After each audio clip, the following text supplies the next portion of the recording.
fasal. Syurutus sholati, bermula syarat-syarat sholat. Samaniyatun, itu ada 8. Para jemaah sekalian, materi muzakarah pada kesempatan malam hari ini kita akan membicarakan tentang syarat-syarat sholat. Yang dimaksud dengan syarat-syarat sholat ini adalah syurutu sihhatis sholat, syarat-syarat sahnya sholat. Ada syarat-syarat sahnya sholat yang akan kita bahas ini.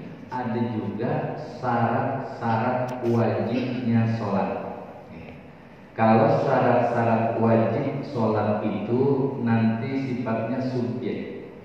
Artinya siapa yang memang sudah terkena pembebanan taklif untuk melaksanakan sholat. Itu ada 4 ya. Ada 4. Yang pertama yang namanya syarat wajib untuk melaksanakan sholat itu, yang pertama harus muslim, baik muslim ataupun muslimah. Kalau bukan muslim, dia tidak meyakini Allah, ikut-ikutan sholat, enggak ada taklif di situ. Yang kedua adalah mesti baligh. Baligh artinya sudah mempunyai 3 kriteria. Alamatul bulugh itu tanda-tanda baligh yang sudah kita pelajari ada 3. Pertama ihtilam, mimpi basah. Ini buat orang laki, anak-anak kita yang laki di atas usia 9 tahun kadang sudah ihtilam, mimpi basah, kemudian keluar air mani, maka dia termasuk sudah baligh. Atau juga wanita yang sudah haid, minimal itu usia 9 tahun ya. Atau juga yang ketiga, tidak mengalami ihtilam, tidak mengalami haid, tapi dia sudah berusia 15 tahun. Ini juga termasuk orang dikatakan sudah baligh. Sama halnya Sayyidatuna Fatimah Az-Zahra, beliau radhiyallahu anha tidak mengalami haid, maka dinamakan Az-Zahra, yang suci ya.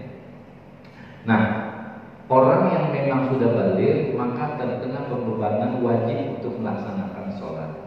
Kemudian yang ketiga itu adalah dia akil, artinya berakal, akalnya sehat gitu ya, bukan dia termasuk orang yang pikirannya terganggu gitu ya. Dan yang keempat itu adalah syarat wajibnya sholat adalah suci dari haid dan nifas ya. Kalau orang haid, orang nifas bukan tidak boleh, haram malah ya, haram dia melaksanakan untuk sholat. Kenapa junub tidak dimasukkan? Kalau junub itu dia memang hanya punya hadas besar, tinggal diangkat hadas besarnya melalui dengan mandi. Ini dinamakan syarat-syarat wajibnya melaksanakan sholat. Jadi orangnya. Kalau di sini yang kita bahas tentunya syarat-syarat tentang keabsahan sholat. Bagaimana sholat itu bisa diterima oleh Allah Subhanahu wa Ta'ala secara zahir tentunya. Ini yang kita pelajari harus memenuhi 8 kriteria, 8 syarat yang harus kita penuhi. Kalau tidak, maka ibadah yang kita lakukan adalah sia-sia. Ada yang namanya syarat, ada juga yang namanya rukun. Kalau syarat itu mayatawaqqafu biha sihhatus shalah walaisa minha. Yang namanya syarat itu adalah sesuatu yang bergantung kepadanya, dan ini menjadi keabsahan sholat, sihhatus sholat. Walaisa minha, tapi yang namanya syarat ini bukan bagian daripada ibadah yang ada di dalamnya. Artinya yang namanya syarat itu sesuatu yang memang menentukan tentang keabsahan sholat, menentukan. Ada lagi yang namanya rukun. Kalau rukun itu adalah ma yatawaqqafu biha sihhatus shalah wa huwa juz'un minha.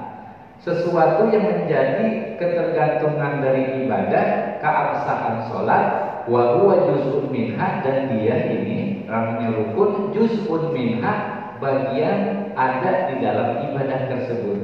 Maka kalau sholat, syarat sholat berarti di luar ibadah sholat, tapi menentukan. Ada lagi rukun. Kalau rukun berarti dia menentukan keabsahan sholat, dan rukun ini ada di dalam ibadah sholat. Maka nanti akan kita pelajari termasuk beberapa rukun di dalam masalah sholat itu ada banyak yang akan kita uraikan pada pertemuan-pertemuan berikutnya. Nah, ini penting buat kita, artinya mengingat kembali tentang syarat-syarat sahnya sholat itu apa saja yang harus kita penuhi.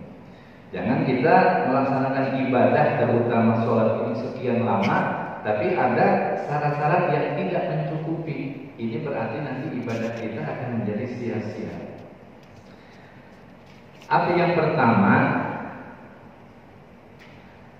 Thaharatul hadatsaini, suci dari dua hadas.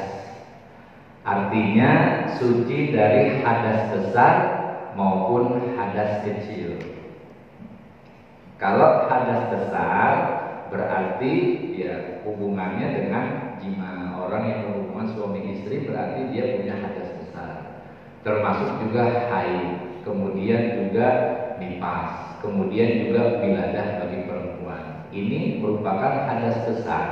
Diangkatnya itu dengan cara mandi, ya. Kita mandi wajib kalau kita bilangnya. Itu wajib, ya, kita punya hadas besar.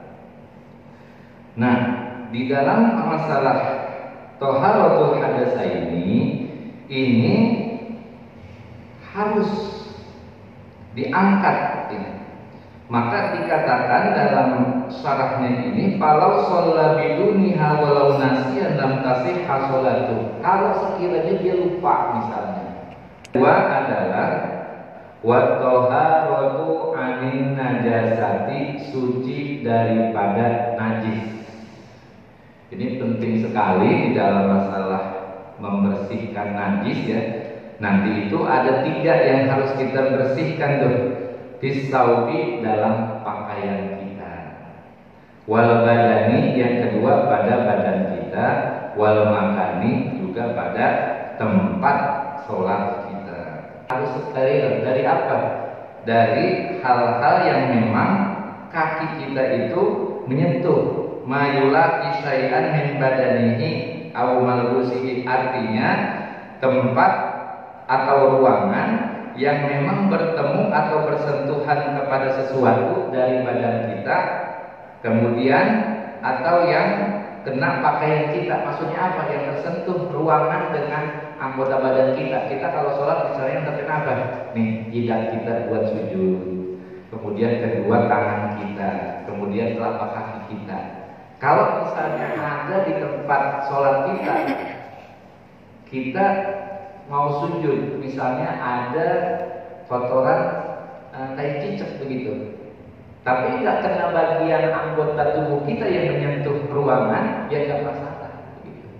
Jangan sampai ketika kita sujud, pas jidat kita di depan kotoran cicak itu, apa namanya, dikatakan nggak sah. Artinya kita bisa menghindar di situ, tapi yang lebih bagusnya kita lihat dulu tuh tempat sholat kita atau sejadah kita itu nggak ada hal-hal yang sifatnya ada najis. 3, satrul aurati, menutup aurat. Ya. Ini aurat maksudnya bijar min tohirin, dengan bahan tohirin yang suci, yang na'ur iyata launil basyarati, yang dapat mencegah kelihatannya tuh warna kulit. Ya. Maka aurat itu harus kita tutupin, gitu.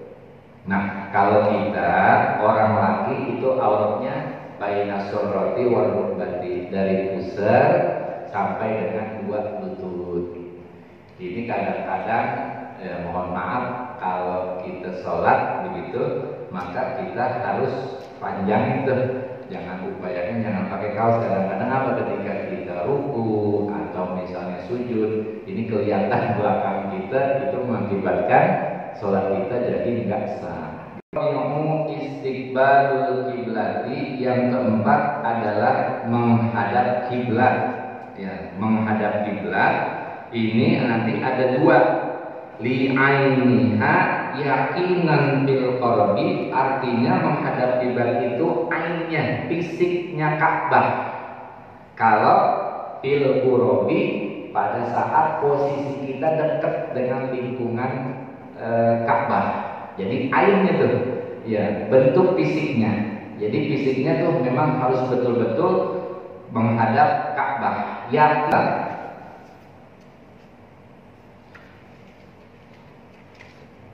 Wadukhulul waktu, masuknya waktu. Ini masuknya waktu memang harus kita pahami. Kita jangan merasa aman. Maksudnya apa? Kita tiba-tiba langsung sholat aja, enggak ngecek waktunya dulu. Meskipun ada jadwal, kecuali kalau memang ada indikator yang menjelaskan, misalnya azan, kita dengar azan, oh udah masuk. Kalau misalnya kita kagak dengar gitu, nerka, artinya nerka itu kita kagak ngecek dulu paling hajama, artinya sembrono begitu. Ya, kita nggak cek dulu tuh. Kemudian kita sholat. Dan memang itu waktunya itu ternyata pas dicek betul, itu nggak sah.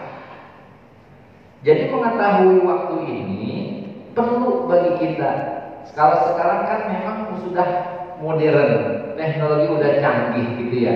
Waktu itu sudah bisa kita mendeteksi dengan HP atau misalnya dengan jadwal yang ada di masjid gitu ya. Terutama juga dengan iklan atau misalnya azan, itu udah cukup. Tapi kalau misalnya di mana-mana kita kagak dengar azan, tiba-tiba kita sholat aja, kita anggap udah misalnya nggak ada jam, kita cek sholat aja, nggak ngecek waktu. Ini ketika kita laksanakan itu nggak sah. Dia mengetahui tentang kefarduan sholat itu. Artinya sholat yang kita lakukan, terutama sholat 5 waktu ini, kita harus tahu, oh ini ibadah fardu, ibadah wajib. Ya, ini min furudiha sunnatan. Kemudian yang berikutnya tidak meyakini tuh fardhon min furudiha, ibadah fardu dari ibadah-ibadah fardu, sunnatan kita anggap sebagai sunnah. Maksudnya bagaimana? Dalam sholat dari takbiratul ihram sampai salam itu kan ada yang namanya rukun atau fardu, ada lagi yang namanya sunnah. Ada sunnah nanti dibagi dua, ada sunnah abad, ada sunnah hayat. Nah, kita katakan misalnya bacaan surah kita katakan itu, atau misalnya yang fardu kita katakan yang sunnah, baca Fatihah misalnya. Ini kan merupakan rukun. Kita anggap baca suratul Fatihah adalah sunnah, maka sholat kita ini tidak sah. Gitu. Jadi perlunya kita mengikuti muzakarah, bisa mengetahui itu mana yang termasuk rukun fardu, mana yang termasuk sunnah. Kita jangan sampai menjadikan ibadah yang fardu itu, rukun-rukun sholat kita katakan sebagai sunnah. Ini yang mengakibatkan sholat kita nggak sah. Atau misalnya takbiratul ihram kita katakan sunnah, meskipun kita kerjain tapi kita anggap sunnah, maka ini nggak sah sholat kita. Tapi dilatih, dan yang terakhir adalah menjauhkan hal-hal yang dapat membatalkan sholat. Ini ada 8 perkara yang memang harus kita perhatikan, kita cukupi dan kita laksanakan daripada syarat-syarat sahnya sholat. Tapi ini dalam syarat-syarat sholat nanti kedua masuk pada rukun-rukun sholat. Kenapa ini harus didahulukan syarat-syarat sholat? Karena sebelum masuk dalam masalah ibadah perlu kita persiapkan. Nah, ini para jamaah sekalian, materi kita tentang manakala ada kekurangan, ada kekeliruan mungkin dalam menafsirkan pembahasan ini, dan juga ada hal-hal yang tidak berkenan, mohon sekali lagi untuk dimaafkan. Wassallallahu ala sayyidina Muhammadin wa ala alihi wa sahbihi wasallam walhamdulillahi rabbil alamin.